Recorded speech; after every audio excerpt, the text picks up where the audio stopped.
Bonjour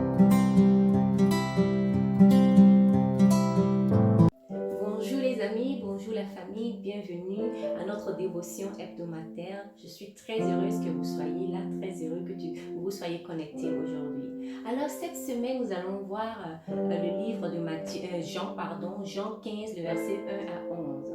Jean 15, le verset 1 à 11 et je lis. Je suis le vrai cep et mon père est le vigneron. Tout sarment qui est en moi et qui ne porte pas de fruits, il le retranche. Et tout sarment qui porte du fruit, il émonde, afin qu'il porte encore plus de fruits. Déjà vous êtes purs à cause de la parole que je vous ai annoncée. Demeurez en moi et je demeurerai en vous. Comme le sarment ne peut de lui-même porter du fruit, s'il ne demeure attaché au cep, ainsi vous ne le pouvez pas non plus si vous ne demeurez en moi. Je suis le cep, vous êtes les sarments. Celui qui demeure en moi et en qui je demeure porte beaucoup de fruits, car sans moi, vous ne pouvez rien faire. Si quelqu'un ne demeure pas en moi, il est jeté dehors comme le sarment, et il sèche, puis on le ramasse, on le jette au feu, et il brûle. Si vous demeurez en moi, et que mes paroles demeurent en vous, demandez ce que vous voudrez, et cela vous sera accordé. Si vous portez beaucoup de fruits, c'est ainsi que mon Père sera glorifié, et que vous serez mes disciples. Comme le Père m'a aimé, je vous ai aussi aimé. Demeurez dans mon amour. Si vous gardez mes commandements, vous demeurerez dans mon amour, de même que j'ai de garder les commandements de mon Père et que je demeure dans son amour. Je vous ai dit ces choses afin que ma joie soit en vous et que votre joie soit parfaite.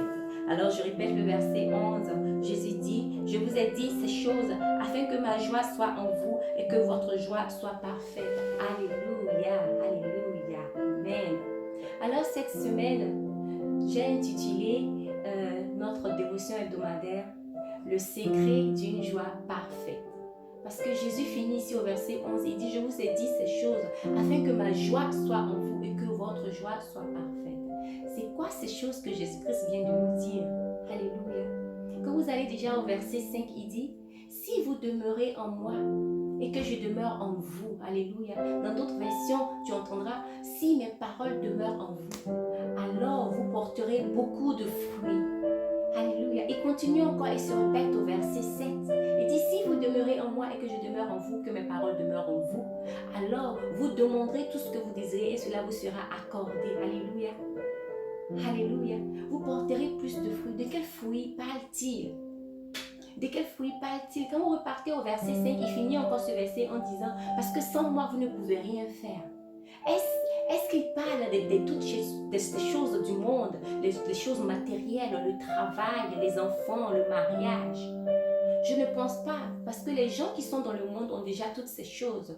Mais Jésus-Christ ici nous parle de tout ce qui bénéficie le royaume des cieux. Tout ce qui fait plaisir à notre Dieu, tout ce qui élève et glorifie le nom de l'Éternel, notre Dieu, c'est de ça qu'il parle. Et tout ce que nous portons comme fruit, il dit encore au verset 8, en portant beaucoup de fruits, c'est le nom de Dieu le Père qui est glorifié. Alléluia. Et c'est à là que nous voulons aboutir. Que le nom de l'Éternel soit glorifié. Alléluia. Voilà 2 ou 3 semaines de cela que nous avons parlé d'identifier ses talents et multiplier ses talents. Et aujourd'hui, l'Éternel nous envoie encore ici. Il dit comment vous porterez beaucoup de fruits si vous êtes attachés à moi. Jésus dit, si vous gardez ma parole, vous porterez encore plus de fruits. C'est-à-dire quoi? S'abandonner à Jésus-Christ, avoir une relation de jour, chaque jour demeurer dans la parole de Dieu, méditer la parole de Dieu tous les jours de notre vie et marcher en accordance avec la parole de Dieu. C'est bien de lire la Bible, mais aussi c'est encore mieux quand nous l'appliquons. Parce que c'est là que Dieu le Père est glorifié. Et c'est là comme ça que nous portons du fruit en faisant ce que Jésus-Christ nous demande. Dans nos familles, dans notre communauté, même au travail. Il est bon d'apporter la parole de Dieu à quelqu'un. L'Éternel nous utilise tous de différentes manières. Il ne faut pas l'ignorer. Quand le Saint-Esprit te met quelque chose à cœur, vas-y, fais-le. Parce que c'est en faisant cela qu'il dit, il dit que Dieu, notre Père, est glorifié. Alléluia. Il est glorifié. Et cela montre effectivement que nous sommes ses disciples. Alléluia. n'ignore pas ce message. Je ne sais pas pourquoi l'Éternel nous ramène toujours à manifester tout ce qu'il a mis en nous, à faire sa volonté, à montrer au monde entier que nous sommes ses disciples. Assez d'avoir honte de Jésus-Christ. Assez d'avoir peur que les gens te reconnaissent en tant que chrétien. C'est le moment de t'afficher. Alléluia. Et dis oui Seigneur, me voici. Envoie-moi. Oui Seigneur, je veux obéir à ta parole.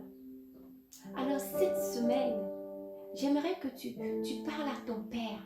Que tu aies une relation, une conversation précise avec Dieu. Et laisse le Saint-Esprit te développer, t'instruire et te guider. Alléluia. Parce que c'est la joie de Dieu le Père quand nous faisons sa volonté. Alléluia. C'est la joie de Dieu le Père quand nous gagnons des âmes pour son royaume. Ça fait sa joie. Alléluia.